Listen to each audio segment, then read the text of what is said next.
The foreign exchange market is a global decentralized market for the trading of currencies. The main participants in this market are the larger international banks. Financial centers around the world function as anchors of trading between a wide range of multiple types of buyers and sellers around the clock, with the exception of weekends. The foreign exchange market determines the relative values of different currencies. The foreign exchange market works through financial institutions, and it operates on several levels. Behind the scenes, banks turn to a smaller number of financial firms known as euro dealers, who are actively involved in large quantities of foreign exchange trading. Most foreign exchange dealers are banks, so this behind-the-scenes market is sometimes called the euro interbank market euro, although a few insurance companies and other kinds of financial firms are involved. Trades between foreign exchange dealers can be very large, involving hundreds of millions of dollars. Because of the sovereignty issue when involving two currencies, Forex has little supervisory entity regulating its actions. The foreign exchange market assists international trade and investments by enabling currency conversion. For example, it permits a business in the United States to import goods from the European Union member states, especially Eurozone members, and pay euros, even though its income is in United States dollars. It also supports direct speculation and evaluation relative to the value of currencies, and the carry trade, speculation based on the interest rate differential between two currencies. In a typical foreign exchange transaction, a party purchases some quantity of one currency by paying for some quantity of another currency. The modern foreign exchange market began forming during the 1970s after 3 decades of government restrictions on foreign exchange transactions, when countries gradually switched to floating exchange rates from the previous exchange rate regime, which remained fixed as per the Bretton Woods system. The foreign exchange market is unique because of the following characteristics: its huge trading volume representing the largest asset class in the world leading to high liquidity. Its geographical dispersion. Its continuous operation, 24 hours a day except weekends, that is, trading from 22 Greenwich Mean Time on Sunday until 22 Greenwich Mean Time Friday. The variety of factors that affect exchange rates. The low margins of relative profit compared with other markets of fixed income. And the use of leverage to enhance profit and loss margins and with respect to account size. As such, it has been referred to as the market closest to the ideal of perfect competition, notwithstanding currency intervention by central banks. According to the Bank for International Settlements, the preliminary global results from the 2013 Triennial Central Bank Survey of Foreign Exchange and OTC Derivatives Markets Activity show that trading in foreign exchange markets averaged $5.3 trillion per day in April 2013. This is up from $4.0 trillion in April 2010 and $3.3 trillion in April 2007. Foreign exchange swaps were the most actively traded instruments in April 2013. At $2.2 trillion per day, followed by spot trading at $2.0 trillion.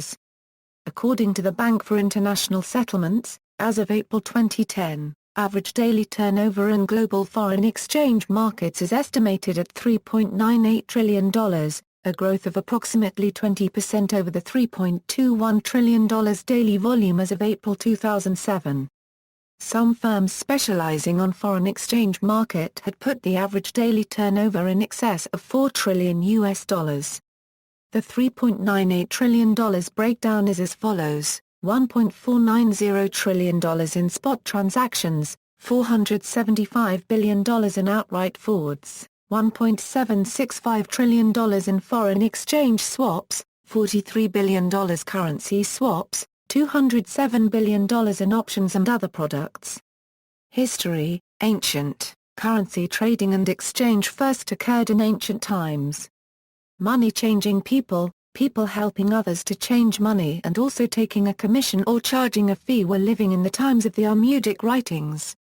These people used city stalls, at feast times the temple's court of the Gentiles instead. Money changers were also in more recent ancient times silversmiths and or goldsmiths. During the 4th century, the Byzantium government kept a monopoly on the exchange of currency. Currency and exchange was also a vital and crucial element of trade during the ancient world so that people could buy and sell items like food, pottery and raw materials.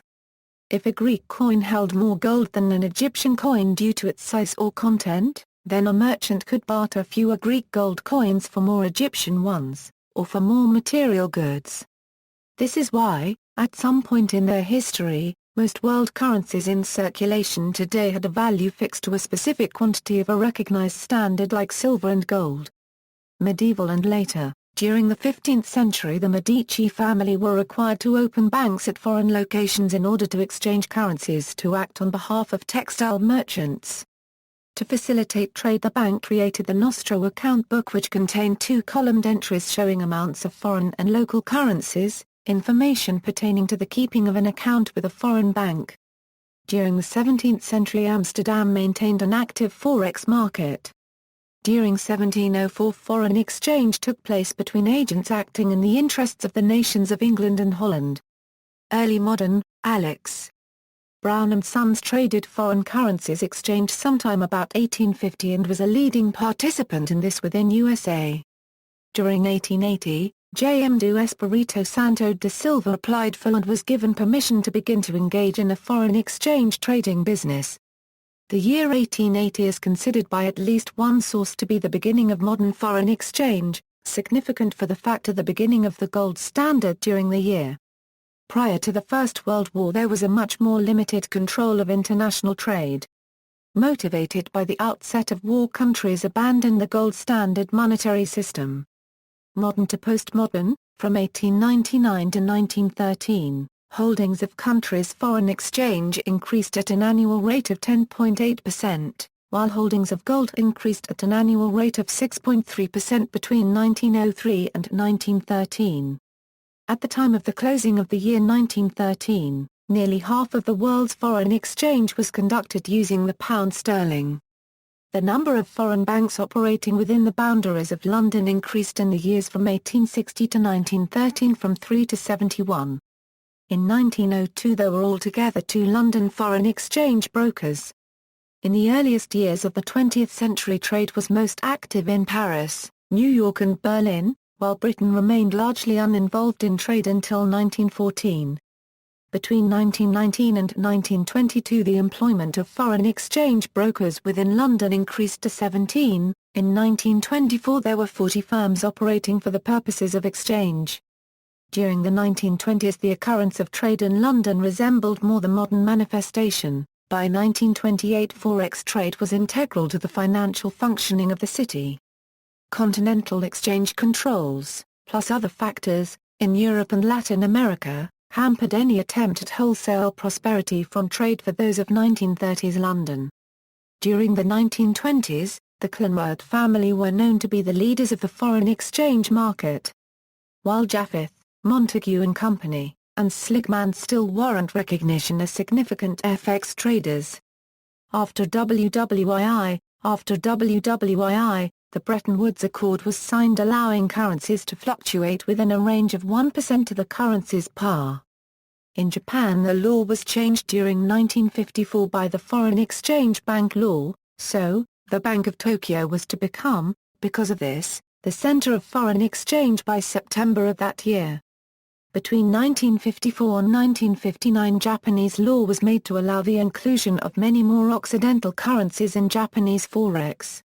U.S. President Richard Nixon is credited with ending the Bretton Woods Accord and fixed rates of exchange, eventually bringing about a free-floating currency system. After the ceasing of the enactment of the Bretton Woods Accord during 1971, the Smithsonian Agreement allowed trading to range to 2%. During 1961 €62, the amount of foreign operations by the U.S. Federal Reserve was relatively low. Those involved in controlling exchange rates found the boundaries of the agreement were not realistic and so ceased this in March 1973, when sometime afterward none of the major currencies were maintained with a capacity for conversion to gold. Organizations relied instead on reserves of currency. During 1970 to 1973 the amount of trades occurring in the market increased threefold. At some time some of the markets were split, so a two-tier currency market was subsequently introduced, with dual currency rates. This was abolished during March 1974. Reuters introduced during June 1973 computer monitors, replacing the telephones and telex used previously for trading quotes. Markets close. Due to the ultimate ineffectiveness of the Bretton Woods Accord and the European joint float, the Forex markets were forced to close sometime during 1972 and March 1973. The very largest of all purchases of dollars in the history of 1976 was when the West German government achieved an almost $3 billion acquisition. This event indicated the impossibility of the balancing of exchange stabilities by the measures of control used at the time when the monetary system and the foreign exchange markets in West Germany and other countries within Europe closed for 2 weeks. After 1973, the year 1973 marks the point to which nation-state, banking trade and controlled foreign exchange ended and complete floating, relatively free conditions of a market characteristic of the situation in contemporary times began, although another states the first time a currency pair were given as an option for USA traders to purchase was during 1982, with additional currencies available by the next year. On January 1, 1981, as part of changes beginning during 1978, the People's Bank of China allowed certain domestic enterprises to participate in foreign exchange trading. Sometime during the months of 1981, the South Korean government ended Forex controls and allowed free trade to occur for the first time. During 1988, the country's government accepted the IMF quota for international trade. Intervention by European banks, especially the Bundesbank, influenced the Forex market. On February 27, 1985 particularly. The greatest proportion of all trades worldwide during 1987 were within the United Kingdom, slightly over 1/4, with the US of America the nation with the second most places involved in trading. During 1991, the Republic of Iran changed international agreements with some countries from oil barter to foreign exchange. Market size and liquidity. The foreign exchange market is the most liquid financial markets in the world. Traders include large banks, central banks, institutional investors, currency speculators, corporations, governments, other financial institutions, and retail investors. The average daily turnover in the global foreign exchange and related markets is continuously growing. According to the 2010 Triennial Central Bank Survey, coordinated by the Bank for International Settlements, average daily turnover was $3.98 trillion in April 2010. Of this $3.98 trillion, $1.5 trillion was spot transactions and $2.5 trillion was traded in outright forwards, swaps and other derivatives. In April 2010, trading in the United Kingdom accounted for 36.7% of the total, making it by far the most important center for foreign exchange trading. Trading in the United States accounted for 17.9% and Japan accounted for 6.2%. In April 2013, for the first time, Singapore surpassed Japan in average daily foreign exchange trading volume with $383 billion per day. So the rank became, the United Kingdom, the United States, Singapore %, Japan and Hong Kong. Turnover of exchange-traded foreign exchange futures and options have grown rapidly in recent years, reaching $166 billion in April 2010. Exchange-traded currency derivatives represent 4% of OTC foreign exchange turnover. Foreign exchange futures contracts were introduced in 1972 at the Chicago Mercantile Exchange and are actively traded relative to most other futures contracts. Most developed countries permit the trading of derivative products on their exchanges. All these developed countries already have fully convertible capital accounts. Some governments of emerging economies do not allow foreign exchange derivative products on their exchanges because they have capital controls. The use of derivatives is growing in many emerging economies. Countries such as Korea, South Africa, and India have established currency futures exchanges, despite having some capital controls. Foreign exchange trading increased by 20% between April 2007 and April 2010 and has more than doubled since 2004. The increase in turnover is due to a number of factors, the growing importance of foreign exchange as an asset class, the increased trading activity of high-frequency traders, and the emergence of retail investors as an important market segment. The growth of electronic execution and the diverse selection of execution venues has lowered transaction costs, increased market liquidity, and attracted greater participation from many customer types. In particular, electronic trading via online portals has made it easier for retail traders to trade in the foreign exchange market. By 2010, retail trading is estimated to account for up to 10% of spot turnover, or $150 billion per day. Foreign exchange is an over-the-counter market where brokers-dealers negotiate directly with one another, so there is no central exchange or clearing house. The biggest geographic trading centre is the United Kingdom, primarily London, which according to the Citi UK estimates has increased its share of global turnover in traditional transactions from 34.6% in April 2007 to 36.7% in April 2010. Due to London's dominance in the market, a particular currency's quoted price is usually the London market price. For instance, when the International Monetary Fund calculates the value of his special drawing rights every day, they use the London market prices at noon that day. Market participants: unlike a stock market, the foreign exchange market is divided into levels of access. At the top is the interbank market, which is made up of the largest commercial banks and securities dealers. Within the interbank market, spreads, which are the difference between the bid and ask prices, are razor-sharp and not known to players outside the inner circle. The difference between the bid and ask prices widens as you go down the levels of access. This is due to volume. If a trader can guarantee large numbers of transactions for large amounts, they can demand a smaller difference between the bid and ask price, which is referred to as a better spread. The levels of access that make up the foreign exchange market are determined by the size of the line. The top-tier interbank market accounts for 39% of all transactions. From there, smaller banks, followed by large multinational corporations, large hedge funds, and even some of the retail market makers. According to Galati and Melvin, OE pension funds, insurance companies, mutual funds, and other institutional investors have played an increasingly important role in financial markets in general, and in FX markets in particular, since the early 2000s. In addition, he notes, OE hedge funds have grown markedly over the 2001-2004 period in terms of both number and overall size. Central banks also participate in the foreign exchange market to align currencies to their economic needs. Commercial companies: an important part of the foreign exchange market comes from the financial activities of companies seeking foreign exchange to pay for goods or services. Commercial companies often trade fairly small amounts compared to those of banks or speculators, and their trades often have little short-term impact on market rates. Nevertheless, trade flows are an important factor in the long-term direction of a currency's exchange rate. Some multinational companies can have an unpredictable impact when very large positions are covered due to exposures that are not widely known by other market participants.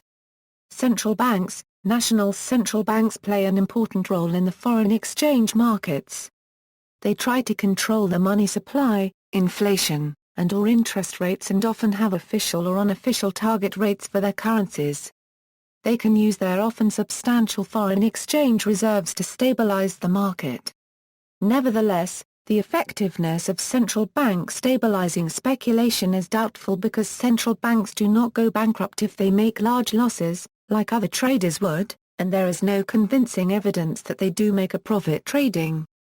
Foreign exchange fixing: foreign exchange fixing is the daily monetary exchange rate fixed by the national bank of each country. The idea is that central banks use the fixing time and exchange rate to evaluate behavior of their currency. Fixing exchange rates reflects the real value of equilibrium in the market. Banks, dealers and traders use fixing rates as a trend indicator. The mere expectation or rumor of a central bank foreign exchange intervention might be enough to stabilize a currency, but aggressive intervention might be used several times each year in countries with a dirty float currency regime. central banks do not always achieve their objectives. The combined resources of the market can easily overwhelm any central bank. Several scenarios of this nature were seen in the 1992 Euro 93 European exchange rate mechanism collapse, and in more recent times in Asia. Hedge funds are speculators. About 70% to 90% of the foreign exchange transactions conducted are speculative. This means the person or institution that bought or sold the currency has no plan to actually take delivery of the currency in the end. Rather, they were solely speculating on the movement of that particular currency. Since 1996, hedge funds have gained a reputation for aggressive currency speculation. They control billions of dollars of equity and may borrow billions more, and thus may overwhelm intervention by central banks to support almost any currency, if the economic fundamentals are in the hedge fund's favor. Investment management firms use the foreign exchange market to facilitate transactions in foreign securities. For example, an investment manager bearing an international equity portfolio needs to purchase and sell several pairs of foreign currencies to pay for foreign securities purchases.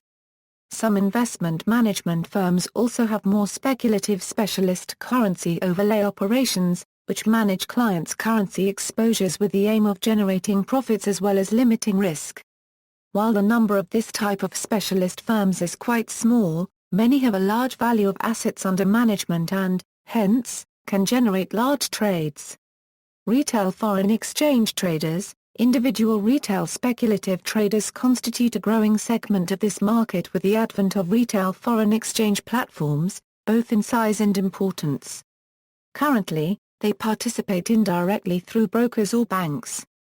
Retail brokers, while largely controlled and regulated in the USA by the Commodity Futures Trading Commission and National Futures Association, have in the past been subjected to periodic foreign exchange fraud. To deal with the issue, in 2010 the NFA required its members that deal in the Forex markets to register as such. Those NFA members that would traditionally be subject to minimum net capital requirements, FCMs and IBs, are subject to greater minimum net capital requirements if they deal in Forex.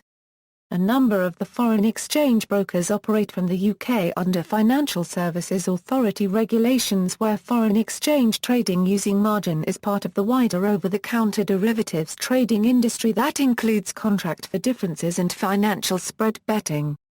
There are two main types of retail FX brokers offering the opportunity for speculative currency trading: brokers and dealers or market makers. Brokers serve as an agent of the customer in the broader FX market, by seeking the best price in the market for a retail order and dealing on behalf of the retail customer. They charge a commission or markup in addition to the price obtained in the market. Dealers or market makers, by contrast, typically act as principal in the transaction versus the retail customer, and quote a price they are willing to deal at. Non-bank foreign exchange companies offer currency exchange and international payments to private individuals and companies. These are also known as foreign exchange brokers but are distinct in that they do not offer speculative trading but rather currency exchange with payments. It is estimated that in the UK, 14% of currency transfers payments are made via foreign exchange companies. These companies' selling point is usually that they will offer better exchange rates or cheaper payments than the customer's bank. These companies differ from money transfer remittance companies in that they generally offer higher value services. Money transfer remittance companies and bureau de change, money transfer companies remittance companies perform high-volume low-value transfers generally by economic migrants back to their home country. In 2007, the IT Group estimated that there were $369 billion of remittances. The four largest markets received $95 billion. The largest and best-known provider is Western Union with 345,000 agents globally, followed by UAE Exchange. Bureau de change or currency transfer companies provide low-value foreign exchange services for travelers. These are typically located at airports and stations or at tourist locations and allow physical notes to be exchanged from one currency to another. They access the foreign exchange markets via banks or non-bank foreign exchange companies. Trading characteristics: there is no unified or centrally cleared market for the majority of trades, and there is very little cross-border regulation. Due to the over-the-counter nature of currency markets, there are rather a number of interconnected marketplaces, where different currencies instruments are traded. This implies that there is not a single exchange rate but rather a number of different rates, depending on what bank or market maker is trading, and where it is. In practice the rates are quite close due to arbitrage. Due to London's dominance in the market, a particular currency's quoted price is usually the London market price. Major trading exchanges include electronic broking services and Thomson Reuters dealing, while major banks also offer trading systems. A joint venture of the Chicago Mercantile Exchange and Reuters, called FX MarketSpace, opened in 2007 and aspired but failed to the role of a central market clearing mechanism. The main trading centers are New York and London, though Tokyo, Hong Kong and Singapore are all important centers as well. Banks throughout the world participate. Currency trading happens continuously throughout the day. As the Asian trading session ends, the European session begins, followed by the North American session and then back to the Asian session, excluding weekends. Fluctuations in exchange rates are usually caused by actual monetary flows as well as by expectations of changes in monetary flows caused by changes in gross domestic product growth, inflation, interest rates, budget and trade deficits or surpluses, large cross-border M&A deals and other macroeconomic conditions. Major news is released publicly, often on scheduled dates, so many people have access to the same news at the same time.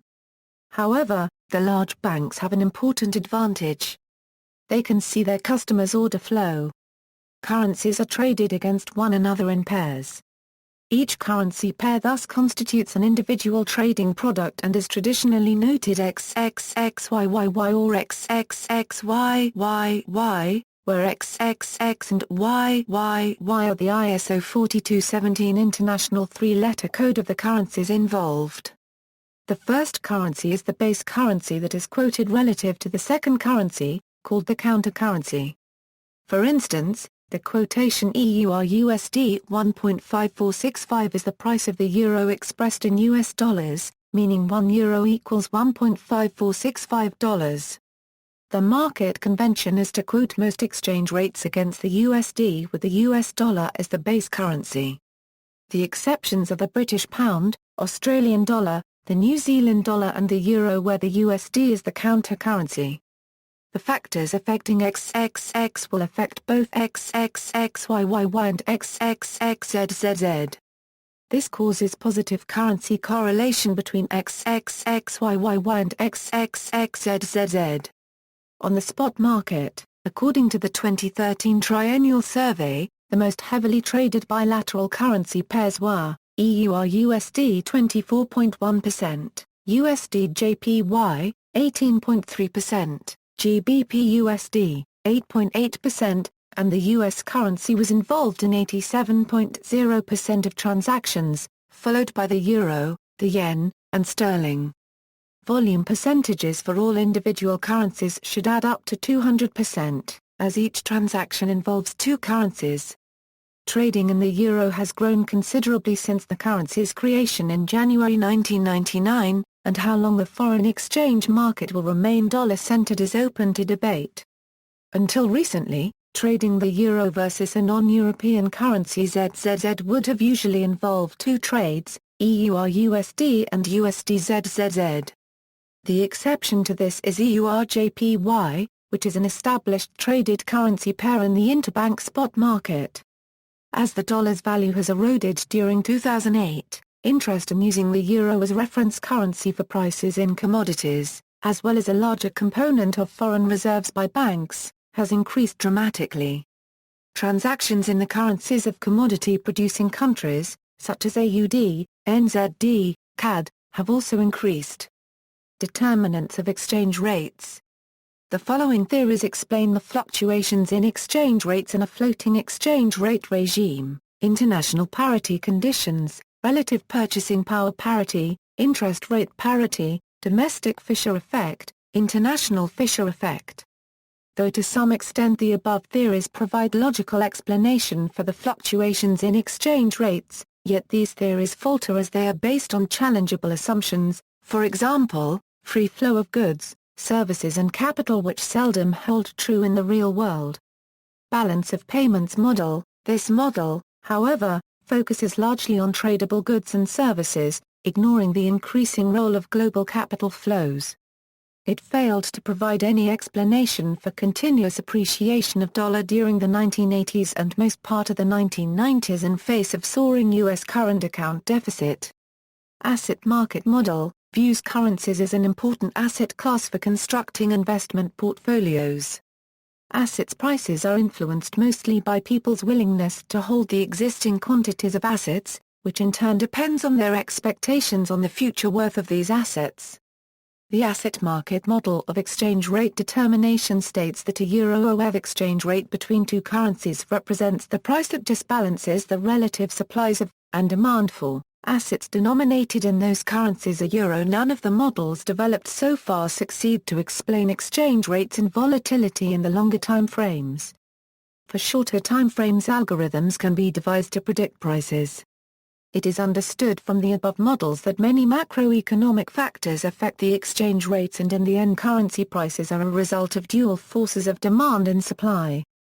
The world's currency markets can be viewed as a huge melting pot. In a large and ever-changing mix of current events, supply and demand factors are constantly shifting, and the price of one currency in relation to another shifts accordingly. No other market encompasses as much of what is going on in the world at any given time as foreign exchange. Supply and demand for any given currency, and thus its value, are not influenced by any single element, but rather by several. These elements generally fall into three categories: economic factors, political conditions and market psychology. Economic factors, these include economic policy, disseminated by government agencies and central banks, economic conditions, generally revealed through economic reports, and other economic indicators. Economic policy comprises government fiscal policy and monetary policy. Government budget deficits or surpluses. The market usually reacts negatively to widening government budget deficits, and positively to narrowing budget deficits. The impact is reflected in the value of a country's currency. Balance of trade levels and trends. The trade flow between countries illustrates the demand for goods and services, which in turn indicates demand for a country's currency to conduct trade. Surpluses and deficits in trade of goods and services reflect the competitiveness of a nation's economy. For example, trade deficits may have a negative impact on a nation's currency. Inflation levels and trends. Typically a currency will lose value if there is a high level of inflation in the country or if inflation levels are perceived to be rising. This is because inflation erodes purchasing power, thus demand, for the particular currency. However, a currency may sometimes strengthen when inflation rises because of expectations that the central bank will raise short-term interest rates to combat rising inflation. Economic growth and health. Reports such as GDP, employment levels, retail sales, capacity utilization and others, detail the levels of a country's economic growth and health. Generally, the more healthy and robust a country's economy, the better its currency will perform, and the more demand for it there will be. Productivity of an economy. Increasing productivity in an economy should positively influence the value of its currency. Its effects are more prominent if the increase is in the traded sector. Political conditions. Internal, regional, and international political conditions and events can have a profound effect on currency markets. All exchange rates are susceptible to political instability and anticipations about the new ruling party. Political upheaval and instability can have a negative impact on a nation's economy. For example, destabilization of coalition governments in Pakistan and Thailand can negatively affect the value of their currencies. Similarly, in a country experiencing financial difficulties, the rise of a political faction that is perceived to be fiscally responsible can have the opposite effect. Also, events in one country in a region may spur positive-negative interest in a neighboring country and, in the process, affect its currency. Market psychology. Market psychology and trader perceptions influence the foreign exchange markets in a variety of ways. Flights to quality. Unsettling international events can lead to a flight to quality, a type of capital flight whereby investors move their assets to a perceived safe haven. There will be a greater demand, thus a higher price, for currencies perceived as stronger over their relatively weaker counterparts. The US dollar, Swiss franc and gold have been traditional safe havens during times of political or economic uncertainty. Long-term trends. Currency markets often move in visible long-term trends. Although currencies do not have an annual growing season like physical commodities, business cycles do make themselves felt. Cycle analysis looks at longer-term price trends that may rise from economic or political trends. Buy the rumor, sell the fact. This market truism can apply to many currency situations. It is the tendency for the price of a currency to reflect the impact of a particular action before it occurs and, when the anticipated event comes to pass, react in exactly the opposite direction. This may also be referred to as a market being oversold, or overbought.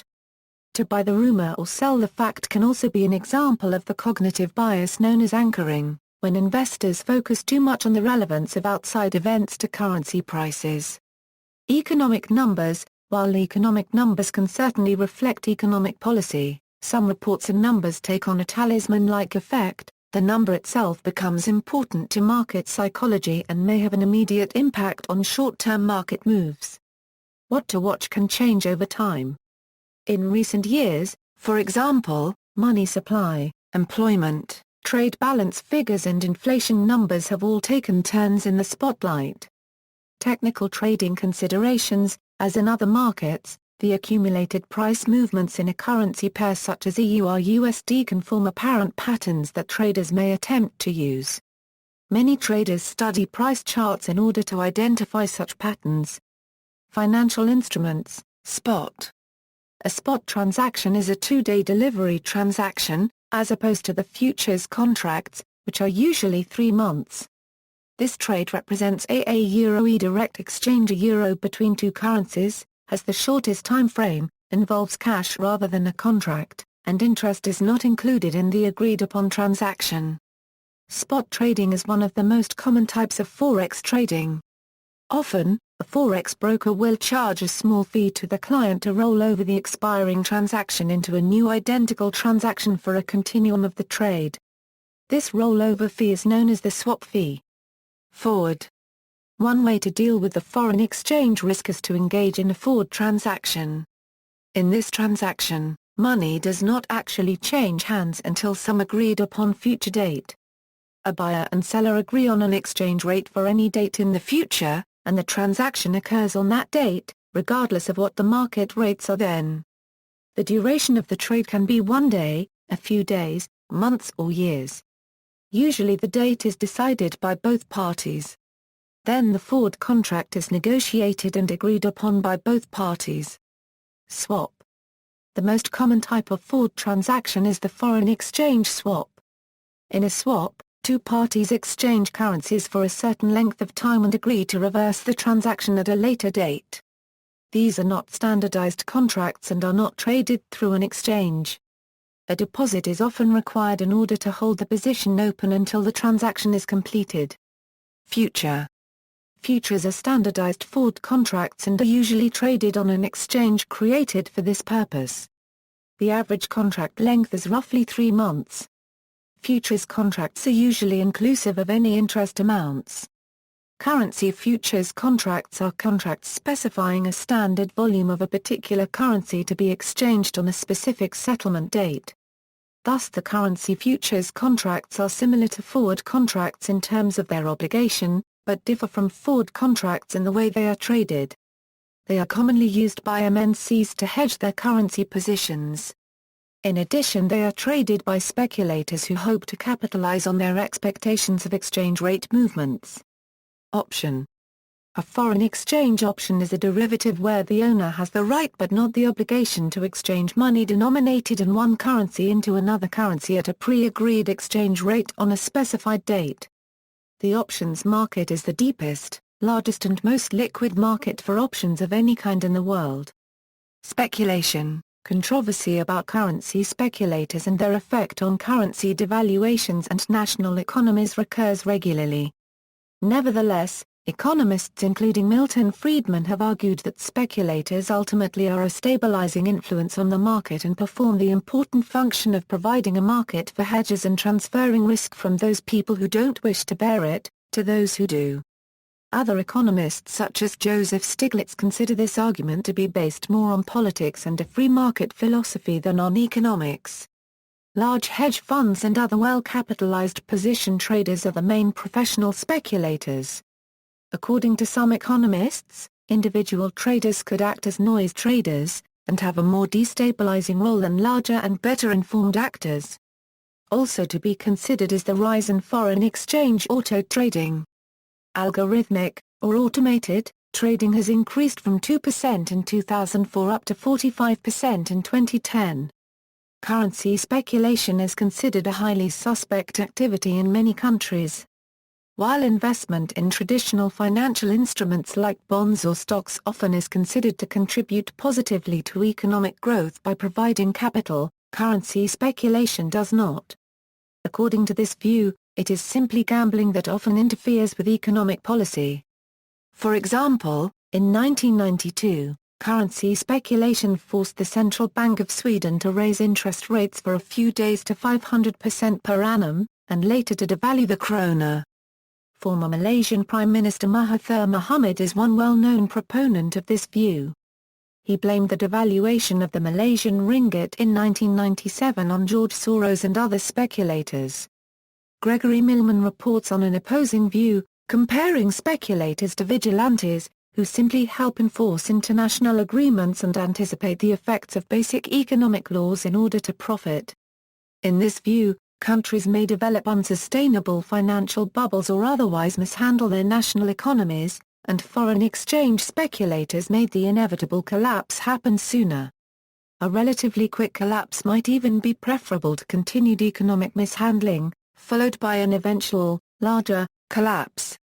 Mahathir Mohamad and other critics of speculation are viewed as trying to deflect the blame from themselves for having caused the unsustainable economic conditions.